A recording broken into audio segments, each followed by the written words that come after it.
Hello बच्चों। आज हम जो टॉपिक स्टार्ट करने जा रहे हैं दैट इज संघट, जिसे आप इंग्लिश में कोलाइजन्स बोल देंगे। क्लास 11th का टॉपिक है संघट, ठीक है ना। तो संघट पर क्या फिजिक्स लग रही है वो आज हमें यहाँ देखना है। नाम से ही स्पष्ट है, संघट मतलब क्या होता है। संघट मतलब होता है दो चीजों का आपस में टकरा जाना, ठीक है ना। जब दो पिंड आपस में टकराएंगे तो टकराने की ये जो घटना है उसे आप संघट बोल दोगे। अब ठीक है ना, जब दो पिंड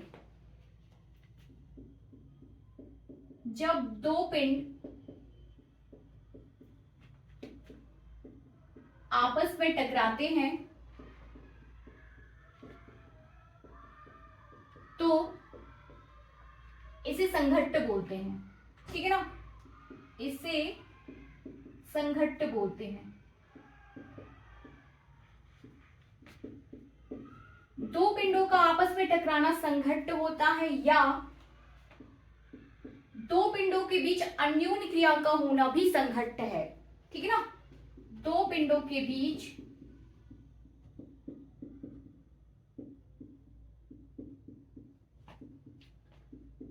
अन्योन्य क्रिया का होना, अन्योन्य क्रिया इट मीन्स म्यूचुअल रिएक्शंस या म्यूचुअल इंटरेक्शंस।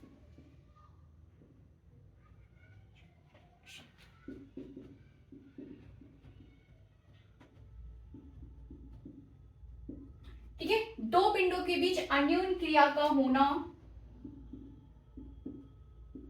संघट्ट है। इसके अलावा या एक पिंड के प्रभाव से दूसरे पिंड का पथ बदल जाए, एक पिंड के प्रभाव से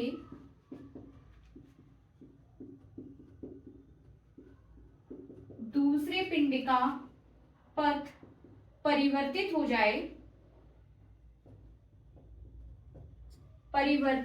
जाए,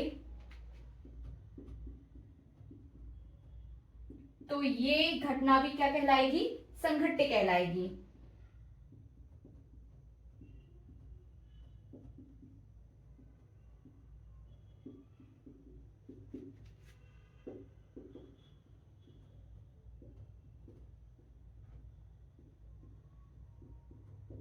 संघट्ट कहते हैं, ठीक है। कई प्रकार से हम संघट्ट को समझ रहे हैं। सबसे सरल भाषा ये है कि जब दो पिंड, ठीक है ना, ऐसी कई सारी घटनाएं होती रहती हैं हमारे वातावरण में या हमारी डेली लाइफ में। जब दो पिंड आपस में टकराते हैं तो दो पिंडों का आपस में टकराना ही संघट्ट है। आप इसको इंग्लिश में कोलाइजन्स बोल दोगे, ठीक है। अब बात ये उठती है कि जब दो पिंड आपस में टकराएंगे तो क्या होगा, ठीक है ना। कभी कभी जो फिजिक्स नहीं पढ़ते हो वो तो टकराएंगे और बाकी चीजों को भूल जाएंगे, इग्नोर कर देंगे। क्योंकि हम सभी फिजिक्स स्टूडेंट्स हैं तो अब हमें ध्यान देना है कि हाँ, यदि दो पिंड आपस में टकरा रहे हैं तो क्या होगा, किन किन पॉइंट्स पे हम बात कर सकते हैं। हम इन पॉइंट्स पे बात कर सकते हैं कि संघट्ट हुआ कैसे, ठीक है ना। दो पिंड टकराए क्यों, सबसे पहली कंडीशन ये होती है, सबसे पहले सोचने की बात ये होती है, ठीक है ना। इसको भी हम लिखते जाते हैं। ये हो गया हमारा पूरा।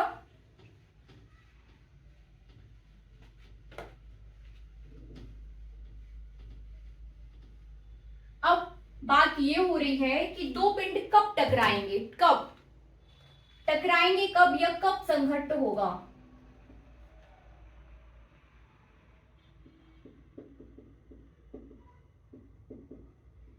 कब संघट्ट होगा, टकराएंगे कब। यदि ये पिंड और ये पिंड, दो पिंड आपके पास हैं तो ये कब टकराएंगे। यदि ये सरल रेखा में गति कर रहे हैं, एक ही रेखा में गति कर रहे हैं इस डायरेक्शन में, है ना, एक्स डायरेक्शन में, पॉजिटिव एक्स डायरेक्शन में यदि ये दोनों गति कर रहे हैं, और यदि मैं बोलूं कि यदि ये एक समान वेग से गति कर रहे हैं, ठीक है ना, ये भी 10 मीटर पर सेकेंड के हिसाब से गति कर रहा है और ये भी 10 मीटर पर सेकेंड के हिसाब से गति कर रहा है, तो क्या ये टकराएंगे, नहीं टकराएंगे। इस कंडीशंस में इन्हें नहीं टकराना है। ये एक समान वेग से गति करते जाएंगे और कभी आपस में नहीं टकराएंगे, ठीक है। दूसरी कंडीशन हम यदि बोले कि ये वाला पिंड जो है 5 मीटर पर सेकेंड के हिसाब से गति कर रहा है और ये वाला 10 मीटर पर सेकेंड के हिसाब से गति कर रहा है, ठीक है ना। यदि इसकी वेलोसिटी को u1 और इसकी वेलोसिटी को हम u2 दे दें, ठीक है ना, तो अभी क्या था u1 बराबर u2, तब नहीं टकराएंगे। अब क्या कंडीशन लेके चल रहे हैं हम, यहाँ पर कंडीशन ये है कि u1 is less than u2, u1 is less than u2। तो ये 5 मीटर पर सेकेंड के हिसाब से चल रहा है, ये 10 मीटर पर सेकेंड के हिसाब से चल रहा है। इसका मतलब है ये यदि इजी लैंग्वेज में बात की जाए, ये धीमे चल रहा है और ये तेज चल रहा है, ठीक है ना। तो क्या ये आपस में टकराएंगे? नहीं टकराएंगे। ये चलता रहा है, ये धीमे धीमे चल रहा है, ये तो निकल चुका है, तो कब टकराएंगे? यहाँ पर भी कोलाइजन नहीं होगा, ठीक है ना। अब तीसरी कंडीशन हम क्या लेके चले, आप बोल दो कि ये वाला जो है 10 मीटर पर सेकेंड के हिसाब से चल रहा है और ये वाला 5 मीटर पर सेकेंड के हिसाब से चल रहा है। It means u1 is greater than u2, ठीक है ना। u1 is greater than u2, इसका मतलब ये है कि इस वाले पिंड की वेलोसिटी ज्यादा है एज कंपैरिजन टू दिस पिंड, ठीक ना। तब क्या होगा, अब ये तेज चल रहा है, ये धीमे चल रहा है, तो किसी न किसी बिंदु पर जाके ये दोनों एक दूसरे के साथ टकरा जाएंगे, ठीक है ना। तो संगठन के लिए क्या आवश्यक है, संगठन के लिए ये आवश्यक है कि दोनों पिंडों के बीच का जो वेलोसिटी है एक की ज्यादा और दूसरे की कम होना चाहिए, ठीक है ना। जिसको टक्कर मारनी है वो तेज आए, ठीक है ना। जिससे टक्कर मारनी है उसका क्या चलना चाहिए कि उसको उसकी वेलोसिटी ज्यादा होना चाहिए, तब जाके संघट्ट की घटना होगी।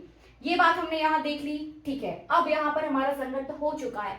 अब संघट्ट हो तो चुका है, तब क्या होगा, इसके बाद के क्या पॉइंट्स यहाँ पे बन सकते हैं, इसके बाद के पॉइंट्स यहाँ पर ये बन सकते हैं कि चलो टकराने के पश्चात, ठीक है ना, ये पिंड आपस में टकरा चुके हैं। अब टकराने के पश्चात क्या होगा, इसकी वेलोसिटी क्या होगी, इसकी वेलोसिटी क्या होगी, वेलोसिटी के साथ साथ संवेग क्या होगा, दोनों उसके बाद किस डायरेक्शंस में, देखिए कंडीशंस क्या हो सकती है, कंडीशन है कि टकराने के बाद ये इस दिशा में भी गति कर सकते हैं, ठीक है ना। टकराने के बाद एक इस डायरेक्शन में, एक इस डायरेक्शन में भी गति कर सकता है, ठीक है ना।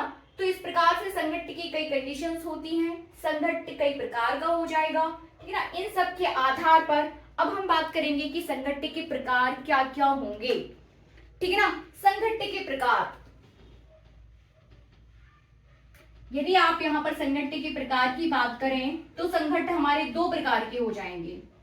कौन कौन से, ठीक है ना। कंडीशंस ये है या फिर ये सिद्धांत भी आप बोल सकते हो कि यदि किसी भी प्रकार का संघट्ट होता है, किसी भी प्रकार का, तो हमेशा उसका संवेग संरक्षित रहता है। जब दो पिंड आपस में टकरा रहे हैं, टकराने के पश्चात और टकराने के पूर्व पिंड का संवेग जो है वो संरक्षित रहता है। ये संघट्ट के लिए सिद्धांत है, ठीक है। हमें अब देखना है संघट्ट के प्रकार। तो संघट्ट आपका दो प्रकार का हो जाता है, ठीक है ना। संघट्ट दो प्रकार का हो जाएगा, पहला हो जाएगा प्रत्यास्थ संघट्ट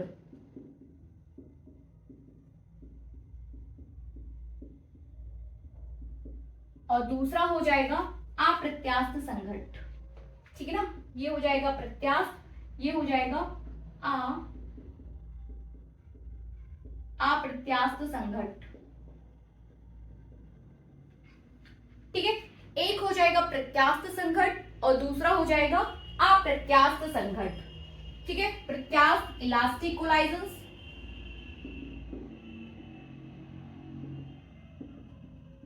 और दूसरा हो जाएगा इनइलास्टिक कोलाइजन्स।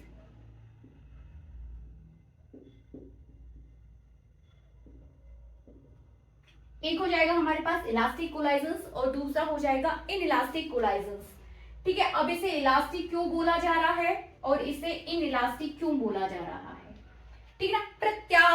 प्रत्यास्थ नेक्स्ट चैप्टर जो हमारा एक प्रत्यास्थ क्लास 11th में प्रत्यास्थ था, पूरा चैप्टर है, उसे हमें वहां पर डिटेल में देखना है। अभी हम थोड़ा सा इसको समझ लेते हैं कि प्रत्यास्थता क्या होती है, ठीक है। तो ध्यान से सुनिए, जब किसी पिंड पर, ये आपके पास कोई पिंड है, जब किसी पिंड पर कोई बाह्य बल, ठीक है ना, कोई बाह्य बल आरोपित किया जाता है,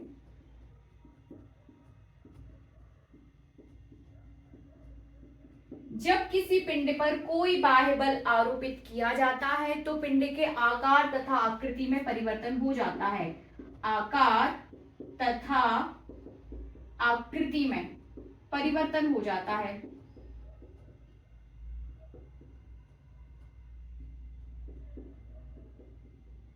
ठीक है ना। तो जब किसी पिंड पर कोई बाह्य बल आरोपित किया जाता है तो पिंड के आकार तथा आकृति में परिवर्तन हो जाता है, और जैसे ही आप उस बाह्य बल को हटा लेते हो तो पिंड अपनी पूर्वावस्था में वापस लौट आता है। ठीक है ना, बाह्य बल हटाने पर पिंड क्या है, अपनी पूर्वावस्था में वापस लौट आता है। ठीक है, तो इस प्रकार के सभी ऑब्जेक्ट जो इस प्रकार का गुण प्रदर्शित करते हैं कि बाह्य बल लगाने पर उनके आकार तथा आकृति में परिवर्तन हो जाए, और जैसे ही आप बाह्य बल को हटा लोगे तो आकार तथा आकृति जो है वो पूर्व अवस्था में वापस लौट आएगी। इस प्रकार का गुण प्रत्यास्था कहलाता है, और वो सभी पदार्थ जो इस प्रकार के गुण को प्रदर्शित करते हैं वो प्रत्यास्थ वस्तुएं कहलाती हैं। प्रत्यास्थ वस्तुएं मतलब प्रत्यास्थ वस्तुएं कहलाती हैं। तो उसी आधार पर हमने इसको कैटेगराइज किया हुआ है प्रत्यास्थ संघट्ट तथा अप्रत्यास्थ संघट्ट में। ठीक है ना, जैसे कि अब यहाँ पर प्रत्यास्थ संघट्ट क्या होगा, या यहाँ तो हमने प्रत्यास्थ को समझा है, अब हमें देखना है प्रत्यास्थ संघट्ट क्या होगा। तो प्रत्यास्थ संघट्ट आपको बोला गया है कि संघट्ट में संवेग तथा संवेग संरक्षण का नियम लगता है। ठीक है ना, अब प्रत्यास्थ संघट्ट क्या होगा, इस प्रकार का संघट्ट जिसमें संवेग या रैखिक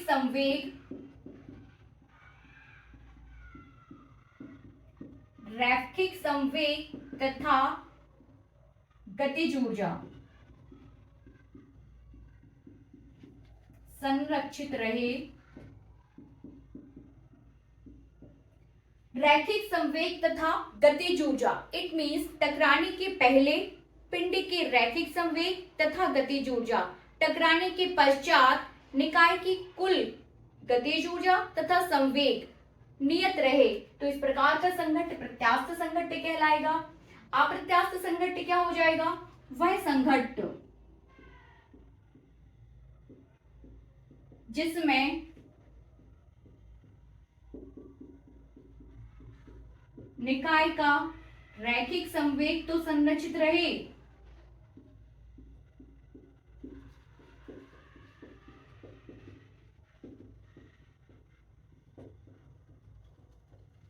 लेकिन गतिज ऊर्जा परिवर्तित हो जाए।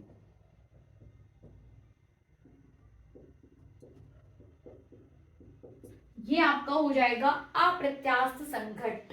ठीक है ना, इसमें क्या रहेगा, रैखिक संवेग तो संरक्षित रहेगा लेकिन निकाय की जो कुल गतिज ऊर्जा है वो संरक्षित नहीं रहेगी, वो परिवर्तित हो जाएगी। ठीक है, तो हम दोनों को डिफरेंशिएट कर पा रहे हैं कि यहाँ पर आपका गतिज ऊर्जा तथा संवेग दोनों संरक्षित रहता है, यहाँ पर सिर्फ और सिर्फ निकाय का जो है रैखिक संवेग संरक्षित रहेगा लेकिन गतिज ऊर्जा संरक्षित नहीं रहेगी।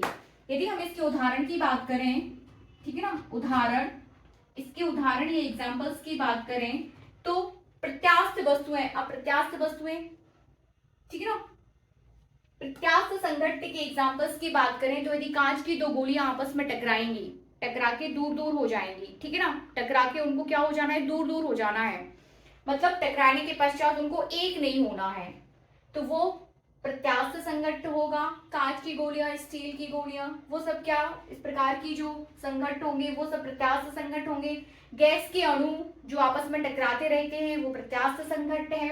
अप्रत्यास्थ संघट्ट की यदि हम बात करें तो यदि आप किसी लोहे के लकड़ी के गत्ते पर गोली मार रहे हो और गोली जाके उस लकड़ी के गत्ते पर धंस जाती है, ठीक है ना, धंस जाती है, तो इस प्रकार का संघट्ट क्या कहलाएगा, अप्रत्यास्थ संघट्ट।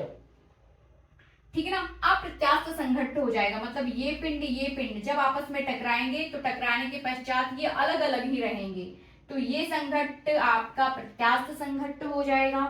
वैसे ही जब ये पिंड आपस में टकराएंगे और टकराने के पश्चात एक हो जाएंगे तो इस प्रकार का संघट्ट क्या कहलाएगा, अप्रत्यास्थ संघट्ट। ठीक है, अब हमें इसको देखना है, इसको डिटेल में देखना है। पहले हम प्रत्यास्थ संघट्ट को देखेंगे, उसके बाद अप्रत्यास्थ संघट्ट को। हमें देखना है एक विमीय प्रत्यास्थ संघट्ट, है ना। चलिए देखते हैं एक विमीय प्रत्यास्थ संघट्ट। वर्ड को समझिए, एक विमीय, सबसे पहले एक विमीय समझिए कि एक विमीय क्या होगा, एक विमीय द्विविमीय, ठीक है ना। एक ही सरल रेखा में काम होना एक विमीय हो जाएगा, दो सरल रेखा में इस तरीके से काम हो जाना ये द्विविमीय हो जाएगा, ठीक है। तो टॉपिक है हमारे पास एक विमीय प्रत्यास्थ संघट्ट। एक विमीय, ध्यान दीजिए, दो पिंड है आपके पास, एक पिंड ये है और ये दूसरा पिंड है, ठीक है। एक का द्रव्यमान m1, दूसरे का द्रव्यमान m2, एक u1 वेग से गति कर रहा है, दूसरा जो है आपका u2 वेग से गति कर रहा है। ये है आपके पास u1 is greater than u2। ये है आपके पास संघट्ट के पूर्व की स्थिति, संघट्ट के पूर्व की स्थिति, संघट्ट के पूर्व, ठीक है ना। अब यदि हम संघट्ट के बाद की बात करें तो संघट्ट के पश्चात पिंड का द्रव्यमान m1 ही है, दूसरे पिंड का द्रव्यमान m2 ही है, लेकिन इसका एक का वेग v1 तथा दूसरे का वेग क्या हो जाता है v2 संघट्ट के पश्चात, ठीक है ना। संघट्ट के पश्चात अब आपको निकालना क्या है, यहाँ पर इसकी पूरी स्टडी करनी है कि हाँ संघट्ट के बाद वेग v1 और v2 के लिए क्या कैलकुलेशंस होगा, द्रव्यमान m1 m2 किस तरीके से आप कैलकुलेट करोगे, ठीक है ना। संघट्ट के पश्चात आपेक्षिक वेग दोनों निकाय के क्या रहेंगे, ठीक है ना। बात करते हैं हम यहाँ पर, यदि ये पिंड ये है तो हम इसी पिंड की बात करें, बट यदि हम दोनों को एक साथ क्या बोलेंगे यहाँ पर निकाय, तो यदि कहीं वर्ड आता है निकाय तो निकाय दो या दो से अधिक पिंडों का एक समूह हो जाता है। यदि आप सिंगल बात कर रहे हो तो उसको आप पिंड या ऑब्जेक्ट बोल सकते हो, पिंड या ऑब्जेक्ट। और यदि आप उसको ग्रुप में बात करते हैं तो वो निकाय हो जाएगा, या फिर इंग्लिश में आप उसको बोल दोगे सिस्टम, ठीक है ना, सिस्टम ऑफ टू ऑब्जेक्ट्स, ठीक है। तो यहां पर हम समझ चुके हैं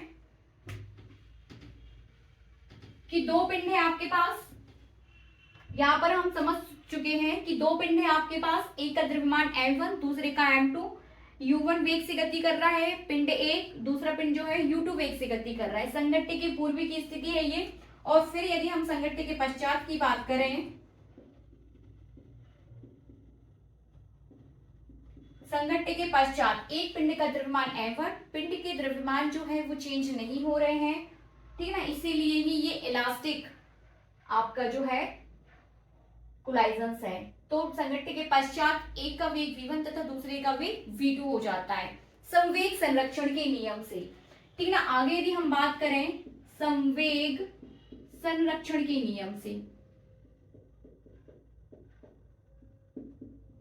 संवेग संरक्षण के नियम से यदि हम बात करें तो संवेग संरक्षण का नियम क्या हो जाएगा, संघट्ट के पूर्व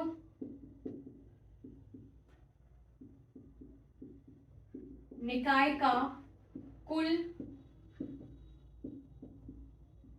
रैखिक संवेग बराबर संघट्ट के पश्चात निकाय का कुल रैखिक संवेग। संघट्ट के पूर्व निकाय का कुल रैखिक संवेग बराबर संघट्ट के पश्चात निकाय का कुल रैखिक संवेग, ठीक है ना। रैखिक संवेग, तो सबसे पहले रैखिक संवेग समझिए, रैखिक संवेग, रैखिक संवेग क्या हो जाएगा, द्रव्यमान गुणा वेग, द्रव्यमान गुणा वेग, ठीक है ना, द्रव्यमान गुणा वेग। इस पिंड का संवेग कितना हो जाएगा, द्रव्यमान और वेग में गुणा कर दीजिए तो आपके पास आ जाएगा m1 u1। इस निकाय का कुल रैखिक संवेग कितना हो जाएगा, इस पिंड का m2 u2। फिर हम नीचे आए तो इसका रैखिक संवेग कितना हो जाएगा m1 v1, और इसका रैखिक संवेग कितना हो जाएगा m2 v2, ठीक है ना। चारों कंडीशंस में आपने संवेग की बात की। हम बात कर रहे हैं निकाय के पूर्व निकाय का कुल रैखिक संवेग, निकाय का, ठीक है ना। ये आप पिंड की बात कर रहे थे, आपको चाहिए निकाय का, तो ये निकाय का कुल रैखिक संवेग हो जाएगा। यदि इन दोनों का प्लस कर दिया जाए तो ये संघट्ट के पूर्व निकाय का कुल रैखिक संवेग को प्रदर्शित करेगा, और यदि हम इन दोनों को ऐड कर दें तो ये हो जाएगा संघट्ट के पश्चात निकाय का कुल रैखिक संवेग, ठीक है ना। तो बराबर में कर दीजिए दोनों को, ठीक है ना। दोनों को हम बराबर में कर देंगे तब हमारे पास आ जाएगा m1u1 प्लस m2u2 बराबर m1v1 प्लस m2v2। ठीक है ना, m2v2, m1 को हम एक साइड ले लेते हैं एंड m2 को हम दूसरे साइड कर लेते हैं। कर लीजिए, m1u1 प्लस माइनस हो जाएगा जब m1v1 इसका साइड चेंज करेंगे तो ये माइनस में हो जाएगा। सो m1v1 बराबर, ठीक है ना, यहां हो जाएगा m2v2 माइनस m2u2। कॉमन ले लीजिए, m1 यहां से कॉमन आ जाएगा, u1 माइनस v1 बराबर m2 कॉमन आ जाएगा, सो v2 माइनस u2। ठीक है, इसे हम समीकरण 1 दे सकते हैं, इसे इक्वेशन बोल देंगे 1। फिर से देखिए, m1u1 plus m2u2, m1v1 plus m2v2, हमने इसका पक्षांतर कर दिया, 1 को एक साइड ले लेते हैं, 2 को दूसरे साइड कर देते हैं, तो m1u1 एज इट इज, यहाँ से m1v1 इस साइड आएगा और m2v2 ये जो है एज इट इज रहेगा, यहाँ से m2u2 दूसरी साइड जाएगा। हमने m1 कॉमन ले लिया, हमने m2 कॉमन ले लिया, ठीक है ना, ये हमारे पास आ जाएगा समीकरण 1 और इसे हम अपने पास सुरक्षित रखते हैं। हम इसको यहाँ पर लिख सकते हैं कि हमारे पास समीकरण 1 क्या आया था, वो आया था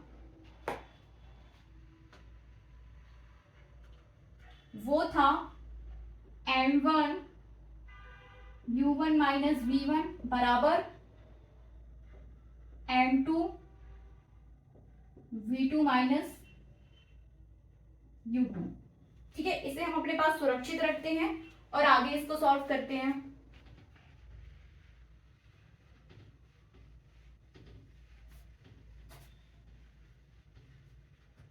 अभी हम संवेग संरक्षण की बात कर रहे थे, लेकिन यहां तक जाके चीजें कंप्लीट नहीं हो जाती हैं। हमने बात की थी कि किसी भी प्रत्यास्थ संघट्ट में दो प्रकार के सिद्धांत काम करते हैं। एक तो होता है संवेग संरक्षण का नियम और दूसरा हो जाता है गतिज ऊर्जा संरक्षण। इट मीन्स संघट्ट के पूर्व निकाय की कुल गतिज ऊर्जा बराबर संघट्ट के पश्चात निकाय की कुल गतिज ऊर्जा। तो इसे भी ले लेते हैं हम कि संघट्ट के पूर्व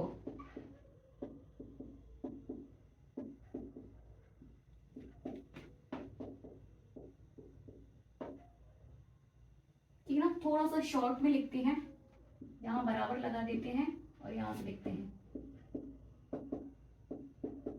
संघट्ट के पूर्व निकाय की कुल गतिज ऊर्जा। ठीक है ना, कुल गतिज ऊर्जा बराबर संघट्ट के पश्चात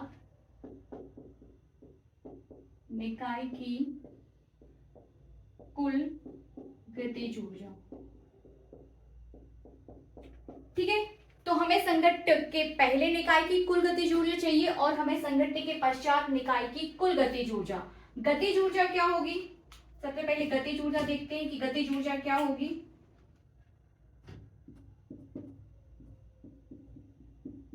गतिज ऊर्जा क्या हो जाता है, 1/2 हाफ mv²।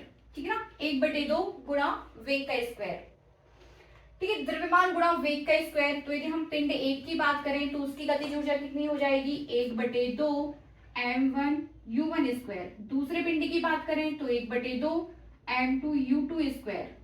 ठीक है ना, फिर संघट्ट के पश्चात की बात करें, संघट्ट के पश्चात तो 1/2 m1v1² और 1/2 m2v2²। ठीक है ना, इन दोनों का प्लस जो है संघट्ट के पूर्व निकाय की कुल गतिज ऊर्जा को प्रदर्शित करेगा तथा इन दोनों का योग संघट्ट के पश्चात निकाय की कुल गतिज ऊर्जा को प्रदर्शित करेगा। तो इन दोनों की वैल्यूज हम वहां पे पुट कर देते हैं और इसको सॉल्व कर देते हैं। ठीक है ना, रख दीजिए, संघट्ट के पूर्व निकाय की कुल गतिज ऊर्जा कितनी हो जाएगी, 1/2 m1u1² plus 1/2 m1v1², m1 m2 v2u2²। ठीक है ना, फिर यहां पर क्या हो जाएगा, 1/2 m1v1² plus 1/2 m2 v2 square.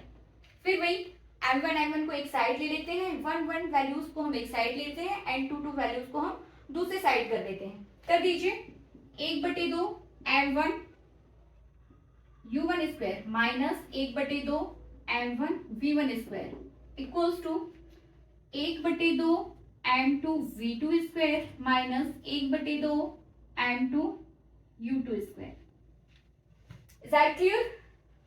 Common ले लीजिए 1/2 m1 हमारे पास इनसाइड द ब्रैकेट आ जाएगा u1 square minus v1 square equals to half m2 common ले लीजिए inside the bracket v2 square minus u2 square. ठीक है ना? 1/2 is cancelled by the half, then we have m1 inside the bracket u1 square minus v1 square equals to m2 inside the bracket v2 square minus u2 square। ठीक है, ये हो जाएगा हमारे पास समीकरण 2 या इक्वेशन सेकंड। ये इक्वेशन फर्स्ट था हमारे पास, सुरक्षित रख लिए थे हम पहले ही, और ये है हमारे पास इक्वेशन सेकंड। अब आपको क्या करना है, हमें इक्वेशन सेकंड में इक्वेशन 1 से भाग दे देना है, डिवाइड कर देना है। कर देते हैं, ठीक है ना?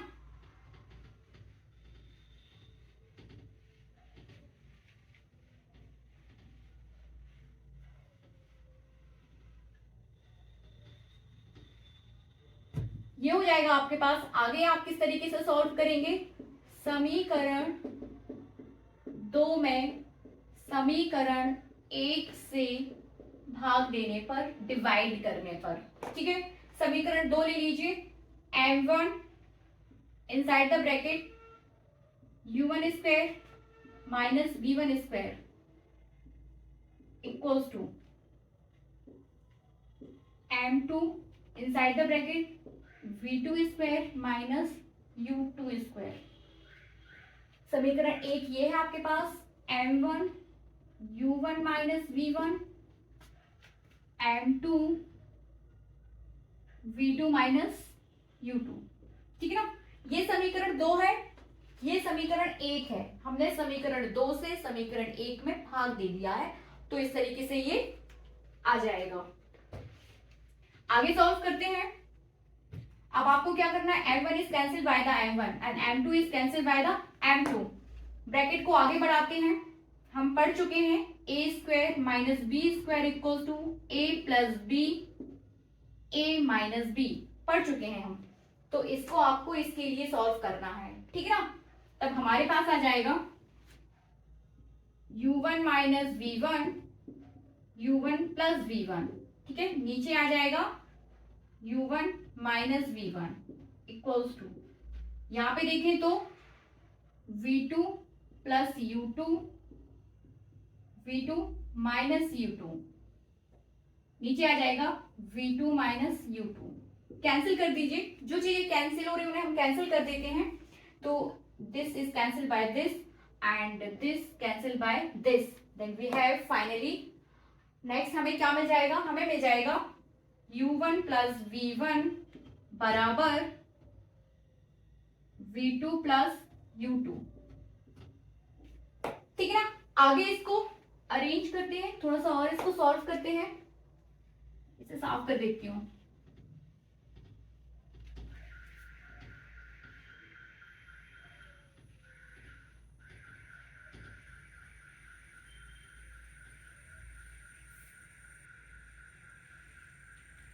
ठीक है, आगे देखते हैं, सॉल्व करते हैं इसको। सबसे पहले इसको लिख लेते हैं कि हमें फाइनली मिला क्या है। हमारे पास आया है ये equals to v2 plus u2।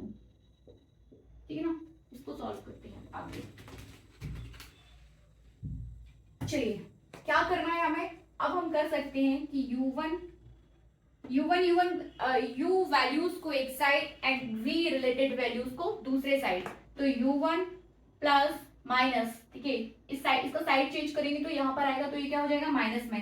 तो u1 minus u2 equals to v2 minus v1। ठीक है, आगे से सॉल्व करते हैं।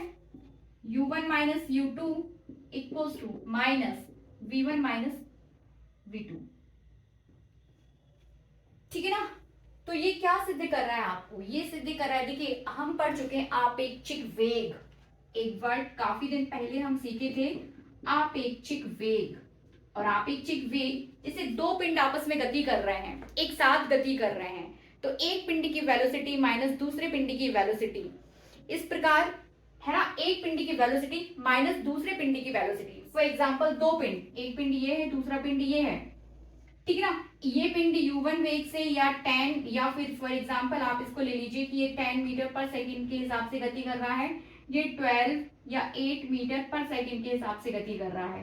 तो यदि हम इनके आपेक्षिक वेग की बात करें तो वो कितना आ जाएगा, 10 माइनस 8, ये इसका आपेक्षिक वेग हो जाएगा। आपेक्षिक, इसके सापेक्ष इसका वेग या इसके सापेक्ष इसका वेग, ये हो जाएगा आपके पास आपेक्षिक वेग।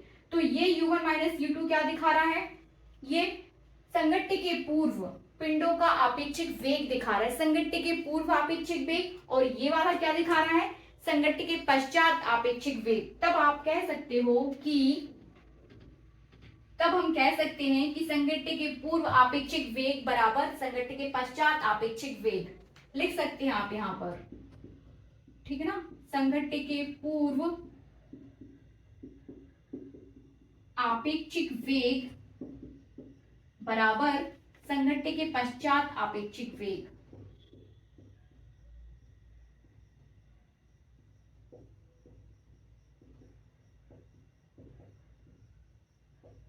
आपेक्षिक वेग, इन अदर वर्ड्स आप इस यहां पर ये भी बोल सकते हैं कि दो पिंडों के पास आने का आपेक्षिक वेग, ठीक है ना, समीप आने का आपेक्षिक वेग,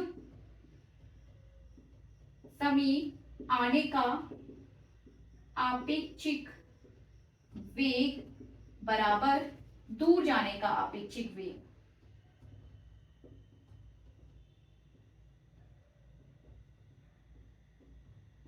एक नया कॉन्सेप्ट हमें यहाँ पर मिल गया है कि जब दो पिंड आपस में टकराएंगे तो उनके पास आने का आपेक्षिक वेग बराबर पिंड के दूर जाने का आपेक्षिक वेग। यदि आपसे कोई न्यूमेरिकल्स आता है कि यदि दो पिंड आपस में टकराए, उनकी वेलोसिटीज आपको दे दी जाए, तो इस फॉर्मूले के थ्रू आप उनके आपेक्षिक वेग की गणना कर सकते हैं। Thank you. ओके, प्रूव कर चुके हैं हम कि पिंडों के पास आने का आपेक्षिक वेग बराबर पिंडों के दूर जाने का आपेक्षिक वेग, u1 minus u2 equals to v2 minus v1, ये चीज हम प्रूव कर चुके हैं। अब हमें निकालना है संघट्ट के पश्चात m1 द्रव्यमान के पिंड का वेग, संघट्ट के पश्चात m1 द्रव्यमान के पिंड का वेग, तो m1 द्रव्यमान के पिंड का वेग कितना है, v1, और अब हमें इसके लिए सॉल्व करना है, ठीक है ना। इसके बाद हम निकालेंगे संघट्ट के पश्चात m2 द्रव्यमान के पिंड का वेग, तो m2 द्रव्यमान के पिंड का वेग कितना हो जाएगा, v2। तो सबसे पहले हम v1 के लिए कैलकुलेट करेंगे, उसके बाद v2 के लिए पूरा इक्वेशन कैलकुलेट करेंगे, व्यंजक निकालेंगे, है ना, व्यंजक स्टैब्लिश करेंगे या उसके लिए हम सूत्र निर्मित करेंगे, ठीक है ना। तो इक्वेशन फर्स्ट हमारे पास ऑलरेडी है, जो हम पहले से ही ले चुके हैं या निकाल चुके हैं, वो कितना आया था हमारे पास, m1 inside the bracket u1 minus v1 equals to m2 inside the bracket v2 minus u2, और ये हो जाएगा हमारे पास समीकरण 4, ठीक है ना, समीकरण 4।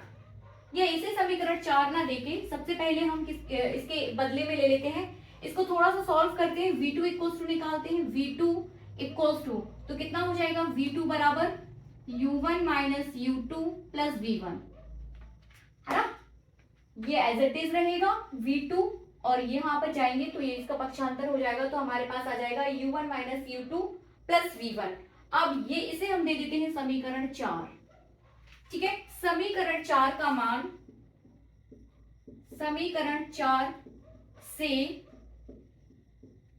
v2 का मान समीकरण 1 में रखने पर, किस में रखना है हमें, समीकरण 1 में। समीकरण 1 नीचे ले लेते हैं हम, m1 inside the bracket u1 minus v1 equals to m2 inside the bracket v2 minus u2, रख दीजिए, किसका मान रखना है, v2 का, रख दीजिए m1,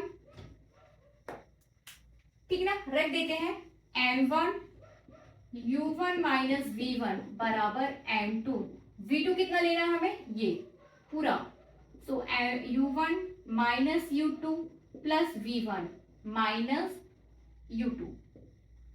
सॉल्व कर देते हैं इसको। M1 U1 minus V1 equals to M2 U1 U2 U2, so it's minus 2U2 plus V1। ठीक है ना, आगे सॉल्व करते हैं, ब्रैकेट सॉल्व कर देते हैं। तो ये ब्रैकेट सॉल्व कर रहे हैं तो इधर कितना हो जाएगा, M1 U1 minus M1 V1 equals to M2 U1 minus 2 M2 U2 plus M2 V1। ठीक है ना, 2 M2 U2 को यही रहने देते हैं, बाकी चीजों को इस साइड ले आते हैं, तब हमारे पास आ जाएगा M1 U1 minus M1 V1। ठीक है ना, इसको मैं इस साइड लेके आ रही हूँ तो ये माइनस का हो जाएगा, तो कितना हो जाएगा माइनस M2 U1, और इसको भी लेके आ रही हूँ तो ये भी माइनस का हो जाएगा, minus M2 V1 equals to minus 2 M2 U2, 2 M2 U2। ठीक है, यहां से आपके पास U1 कॉमन आ जाएगा, कहां से, ये U1 और यहां से V1 कॉमन आ जाएगा। तो सबसे पहले U1 कॉमन ले लीजिए, U1 इनसाइड द ब्रैकेट क्या मिलेगा, इस टर्म को और इस टर्म को सॉल्व कर रहे हैं हम। ठीक है ना, तो U1 inside the bracket M1 minus M2। Okay, अब माइनस, अब हम क्या कॉमन ले सकते हैं यहां से, इस टर्म को, V1 वाला टर्म और ये V1 वाला टर्म। ठीक है ना, यहां से मैंने V1 को कॉमन ले लिया है, V1। अब हमें क्या मिलेगा, V1, तो अंदर क्या मिल जाएगा, यदि हम V1 कॉमन ले लेते हैं तो हमारे पास अंदर आ जाएगा M1 प्लस M2। ठीक है ना, M1 प्लस M2, तभी जब आप इसका माइनस से प्लस में गुणा करोगे तो आपके पास ये माइनस आ जाएगा। ठीक है ना, इसलिए यहाँ पे प्लस लिया गया, equals to minus 2 M2 U2। ठीक है, फिर से पक्षांतर कर देते हैं, या माइनस का गुणा कर दें हम इतने पूरे में। सबसे पहले आप पक्षांतर कर दो। ठीक है ना, अब हम क्या करेंगे, इस टर्म को यहां लेके जाएंगे और इस टर्म को यहां लेके आएंगे, ज्यादा कुछ नहीं करना है हमें।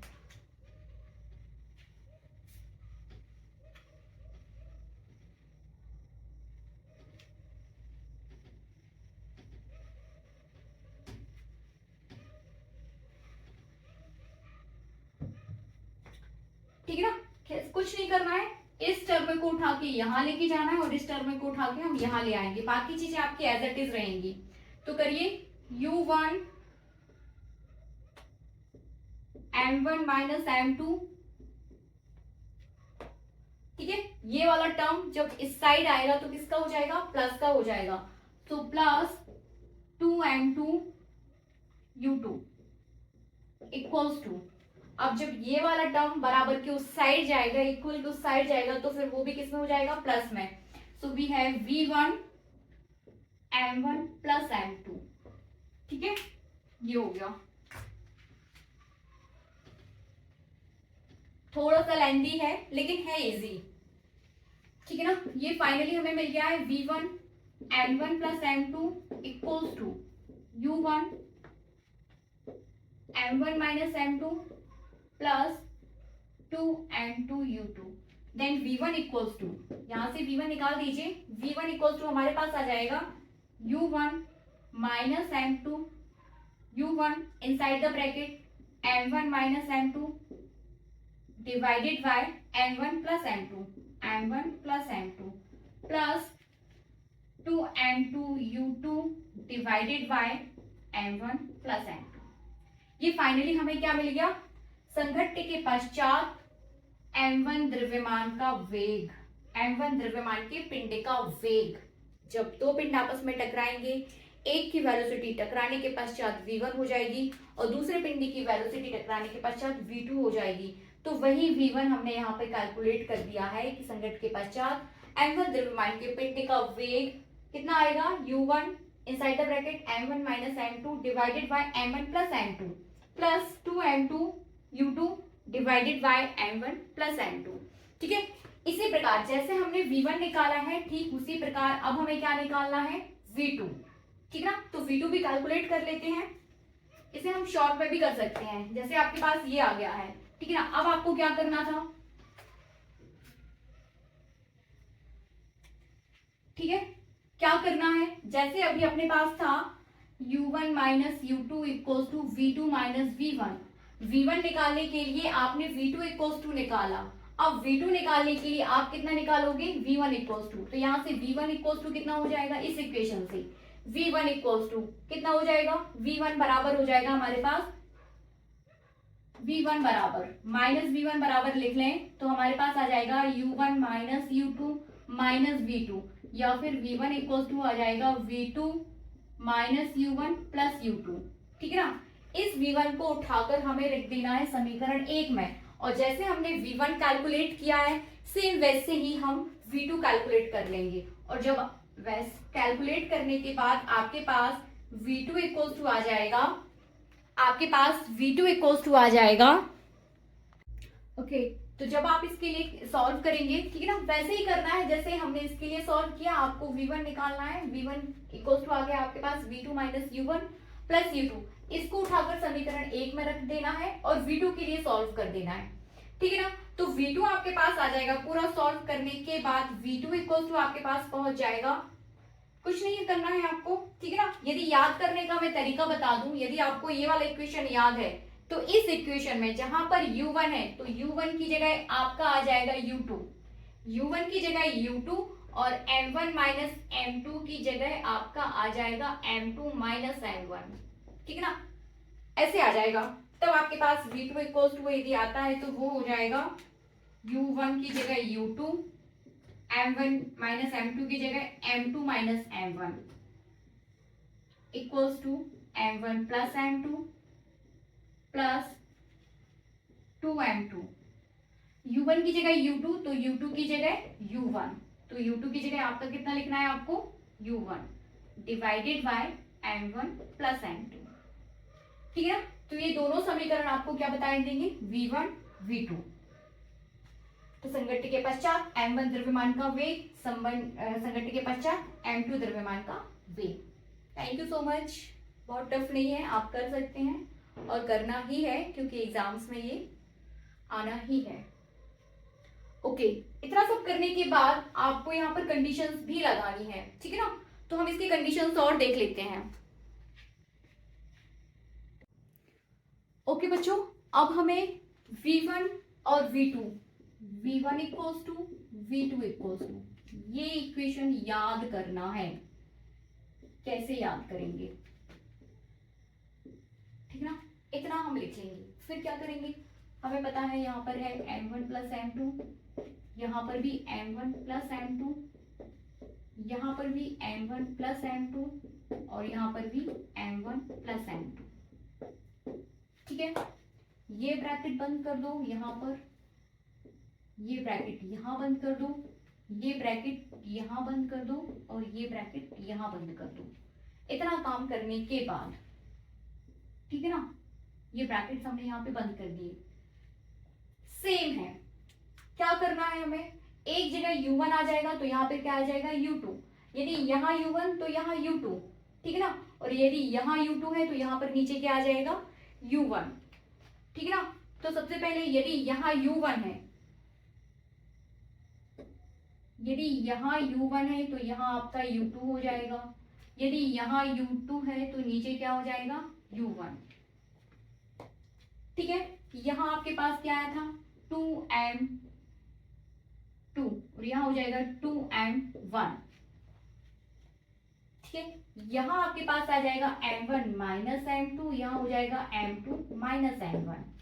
याद करने का तरीका फिर से, ठीक है ना, सबसे पहले हम क्या करेंगे, m1 plus m2, m1 plus m2, m1 plus m2 सभी जगह लिख लेंगे।